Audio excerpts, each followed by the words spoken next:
భద్రాచలం ప్రజల కోసం నిరంతరం పోరాడుతూ నిజాయితీతో కూడిన రాజకీయాలకు నిలువెత్తు నిదర్శనంగా నిలిచిన మాజీ ఎమ్మెల్యే సున్నం రాజయ్యను ఆదర్శంగా తీసుకుని ప్రజా ఉద్యమాలను మరింత బలోపేతం చేయడమే ఆయనకు మనమిచ్చే నిజమైన ధన నివాళి అని సిపిఎం జిల్లా కార్యదర్శి మచ్చ వెంకటేశ్వర్లు పేర్కొన్నారు. సున్నం రాజయ్య 6వ వర్ధంతి సందర్భంగా భద్రాచలం అంబేద్కర్ సెంటర్లోని రాజయ్య కుంజబొజ్జి స్తూపాల వద్ద సిపిఎం పట్టణ కార్యదర్శి గడ్డం స్వామి అధ్యక్షతన నిర్వహించిన సభలో ఆయన ముఖ్య అతిథిగా పాల్గొని మాట్లాడారు. కార్యక్రమానికి ముందు పార్టీ సీనియర్ నాయకులు జిఎస్ శంకర్రావు పార్టీ పతాకాన్ని ఆవిష్కరించారు. అనంతరం మచ్చ వెంకటేశ్వర్లు, సిపిఎం రాష్ట్ర కమిటీ సభ్యులు అన్నవరపు కనకయ్య, ఏజె రమేష్లు సున్నం రాజయ్య స్తూపానికి పూలమాలలు వేలసి నివాళులర్పించారు. ఈ సందర్భంగా మచ్చ వెంకటేశ్వర్లు మాట్లాడుతూ సున్నం రాజయ్య అవినీతి మచ్చలేని నాయకుడిగా ప్రజలను అంటిపెట్టుకుని భద్రాచలం నియోజకవర్గ అభివృద్ధి కోసం జీవితాంతం పోరాడారని కొనియాడారు. ప్రజా సమస్యలపై అసెంబ్లీలో సైతం తన మాతృభాషలోనే గళమెత్తి ప్రభుత్వాన్ని నిలదీసిన నాయకుడు రాజయ్య అని అన్నారు. రాష్ట్రంలో కాంగ్రెస్ ప్రభుత్వం కూడా ప్రజా వ్యతిరేక విధానాలను అనుసరిస్తోందని ఆరోపించారు. ఇటువంటి పరిస్థితుల్లో ప్రజా ఉద్యమాలను మరింత బలోపేతం చేయాల్సిన అవసరం ఉందన్నారు. అదే రాజయ్యకు మనమిచ్చే ఘన నివాళి అని అన్నారు. ఈ వర్ధంతి సభలో సిపిఎం జిల్లా కార్యదర్శి వర్గ సభ్యులు ఎంబి నర్సారెడ్డి, జిల్లా కమిటీ సభ్యులు గ్రామ పంచాయతీ ఫ్లోర్ లీడర్ బండారు శరత్బాబు, జిల్లా కమిటీ సభ్యురాలు సున్నం గంగ, పట్టణ కార్యదర్శి వర్గ సభ్యులు వై వెంకటరామారావు, సీనియర్ నాయకులు బిబ్బిజీ తిలక్, ఎం రేణుక, 20వ వార్డు మెంబర్ ఇరపా అనసూయ, పట్టణ కమిటీ సభ్యులు నాదెళ్ల లీలావతి, నకరికంటి నాగరాజు, ఉస్తేల జ్యోతి, అజయ్ కుమార్, జీవన జ్యోతి, ధనకొండ రాఘవయ్య, చాట్ల Srinu, Kunja Srinivas, Chukka Madhavarao, D Kanakasri, S D Firoz తదితరులు పాల్గొన్నారు. భద్రాచలం నియోజకవర్గంలో 3 సార్లు ఎమ్మెల్యేగా బాధ్యతలు నిర్వర్తించి ఈ నియోజకవర్గ అభివృద్ధిలో తన యొక్క మార్పుని ప్రదర్శించినటువంటి అమరజీవి కామ్రేడ్ సున్నం రాజయ్య గారి 6వ వర్ధంతి సభని ఆయన స్తూపం వద్ద నిర్వహించుకుంటా ఉన్నాం. ఈ వర్ధంతి సభ ముందుగా మన పార్టీ పతాకాన్ని పార్టీ సీనియర్ నాయకులు జిఎస్ శంకర్రావు గారిని ఆవిష్కరించవలసిందిగా కోరుతా ఉన్నాం.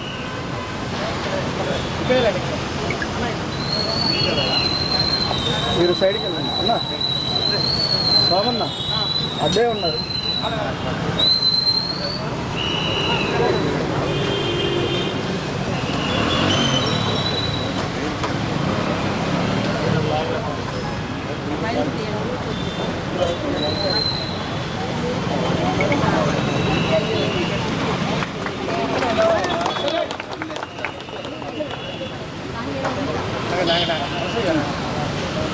జోహార్ కామ్రేడ్ సున్నం రాజయ్య గారు, జోహార్ కామ్రేడ్ సున్నం రాజయ్య గారు. రాజయ్య గారు మీ ఆశయాలను, రాజయ్య గారు మీ ఆశయాలను జిందాబాద్ జిందాబాద్. ప్రీతమ నేత అమరజీవి కామ్రేడ్ సున్నం రాజయ్య గారి 6వ వర్ధంతి సందర్భంగా సిపిఎం భద్రాద్రి కొత్తగూడెం జిల్లా కమిటీ తరఫున వారికి విప్లవ జోహార్లు అర్పిస్తున్నాను. వారి యొక్క ఆశయాలు ముందుకు తీసుకుపోతామని శపథం చేస్తున్నాం. కామ్రేడ్ సున్నం రాజయ్య గారు అంటే ఆదర్శానికి నిలువుటెత్తు సాక్ష్యం. అట్లాగనే అవినీతి మచ్చలేని నీతితో నిజాయితీతో ప్రజా సంక్షేమం కోసం, ప్రజల అభివృద్ధి కోసం, నియోజకవర్గ అభివృద్ధి కోసం రాష్ట్ర వ్యాప్తంగా పార్టీ ఇచ్చినటువంటి అనేక పిలుపుల్లో భాగస్వామ్యమై పార్టీ యొక్క ప్రతిష్టను ఇనుమడింపజేసినటువంటి గొప్ప నాయకుడు కామ్రేడ్ సున్నం రాజయ్య గారు. కామ్రేడ్ సున్నం రాజయ్య గారు ఆశయాలు కొనసాగించడం అనంటే నేడు రాజకీయాల్లో జరుగుతున్నటువంటి అనేక పరిణామాలని అర్థం చేసుకొని ఆ రాజకీయ ప్రజా వ్యతిరేక విధానాలకు వ్యతిరేకంగా ప్రజా ఉద్యమాలు, వర్గ పోరాటాలు, సామాజిక పోరాటాలు నిర్వహించడమే కామ్రేడ్ సున్నం రాజయ్య గారికి ఇచ్చేటటువంటి ఘనమైన నివాళి. ఆ దిశగా ప్రయాణం సాగుతుందని చెప్పి సందర్భంగా తెలియజేస్తూ ఉన్నాం. రాజయ్య గారు బతికున్నప్పుడు పోలవరం ముంపు ఎలా ఉండబోతుంది, దాని యొక్క ప్రమాదం ఎలా ఉండబోతుంది, అది పూర్తయితే అని చెప్పేసి ఆమరణ నిరాహార దీక్షలు కూడా చేసి అనేక పోరాటాలకు నాయకత్వం వహించాడు. ఆనాడు ఇచ్చినటువంటి హామీలు ఏవి కూడా అమలు జరుపుకోకుండా ఇవాళ తెలంగాణ ప్రభుత్వం చూస్తూ ఉంది. అందుకోసం స్థానిక సమస్యలతో పాటు ఇవాళ రాజ్యాంగపరంగా ఉన్నటువంటి హక్కులని కాలరాసేటటువంటి విధానాలకు వ్యతిరేకంగా కూడా పోరాటం చేయవలసిన అవసరం ఉంది. కాబట్టి అటువంటి పోరాటాలని, ప్రజా సమస్యలని, స్థానిక సమస్యలని అన్నిటినీ క్రోడీకరించి ప్రజా ఉద్యమాలు నిర్మించేదానికోసం సిపిఎం పార్టీ సర్వత్రా ఇవాళ సిద్ధంగా ఉంది. ఆ పోరాటాలని కొనసాగించడం కామ్రేడ్ రాజయ్య గారు వారసత్వాన్ని కొనసాగించడం అంటే పోరాటాలకు మరింత పదును పెట్టి ప్రజా ఉద్యమాలను ముందుకు తీసుకుపోవటమే.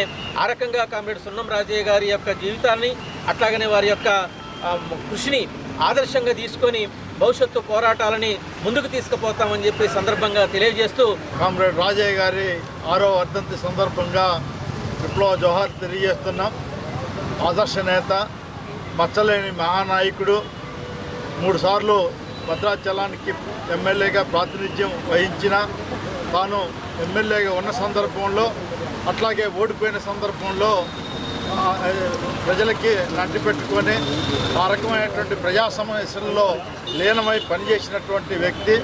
తాను ఎమ్మెల్యేగా ఏనాడు కూడా ఇది ఒక దర్పంగా భావించినటువంటి లేదు. ప్రజలిచ్చినటువంటి అధికారాన్ని ఉపయోగించి ప్రజా సమస్యల్ని మరింత వేగవంతం చేసేటటువంటి దాంట్లో, అట్లాగే మరింత వారికి ప్రభుత్వాల నుంచి వచ్చేటటువంటి సంక్షేమ అభివృద్ధి కార్యక్రమాలని చేరవేసేటటువంటి దాంట్లో నిరంతరం పనిచేసినటువంటి ధన్యజీవి రాజయ్య గారు. తాను ఎమ్మెల్యేగా ఉన్నటువంటి సందర్భంలో ఏ సమస్య వచ్చినప్పటికీ ఆ రకంగా ప్రజలను అంటిపెట్టుకుని పనిచేసినటువంటి పరిస్థితి అనేటటువంటిది ఉంది. అమరజీవి కామ్రేడ్ సున్నం రాజయ్య గారికి పార్టీ జిల్లా కమిటీ తరఫున విప్లవ జోహార్లు తెలియజేస్తూ ఉన్నాను. అలాగే ఈ సభలో రాజయ్య గారు చేసినటువంటి కృషి నియోజకవర్గానికి, ఉమ్మడి ఆంధ్రప్రదేశ్లో ఆయన బతుకున్నంతకాలం సిపిఎం పార్టీ ప్రజాప్రతినిధిగా, సిపిఎం పార్టీ రాష్ట్ర నాయకుడిగా, ఎక్కడ సమస్య ఉంటే అక్కడ పార్టీ నాయకుడిగా వాలిపోయి ఆ సమస్య పరిష్కారం అయ్యేదాకా చివరిదాకా ప్రజల తరఫున నిలబడినటువంటి ముఖ్యమైనటువంటి నాయకుడు. ఈ రోజు ఉన్నటువంటి ప్రజలు ఎదుర్కొన్నటువంటి సమస్యలు పరిష్కారం కోసం జరుగుతున్న ప్రజా ఉద్యమాల్లో రాజయ్య గారు లేని లోటుని ఇవాళ ఉన్నటువంటి మన కార్యకర్తలు, మన పార్టీ సభ్యులు, మన నాయకత్వం మొత్తం కూడా దాన్ని భర్తీ చేయాల్సినటువంటి అవసరం ఉంది అనేది మీ దృష్టికి తీసుకొస్తూ, రేపు ఆగస్టు 10వ తారీఖున మన సిఐటియు, వ్యవసాయ కార్మిక సంఘం, రైతు సంఘం, సంయుక్త కిసాన్ మోర్చా, భారతదేశంలో ఉండబడినటువంటి 365 సంఘాలు దేశవ్యాప్తంగా నరేంద్ర మోడీ 12 సంవత్సరాల కాలంలో అమలు చేస్తున్నటువంటి ప్రజా వ్యతిరేక, రైతు వ్యతిరేక, కార్మిక వ్యతిరేక, వ్యవసాయ కార్మిక వ్యతిరేక విధానాలు నిరసిస్తూ ఆగస్టు 10వ తారీఖున దేశవ్యాప్తంగా జైలు బరో కార్యక్రమం ఉంది. ఆగస్టు 9వ తారీఖు 1942లో దేశవ్యాప్తంగా ఆ రోజు బ్రిటిష్ వారు ఈ దేశం నుంచి వెళ్ళిపోవాలి అని చెప్పేసి క్విట్ ఇండియా ఉద్యమం జరిగింది.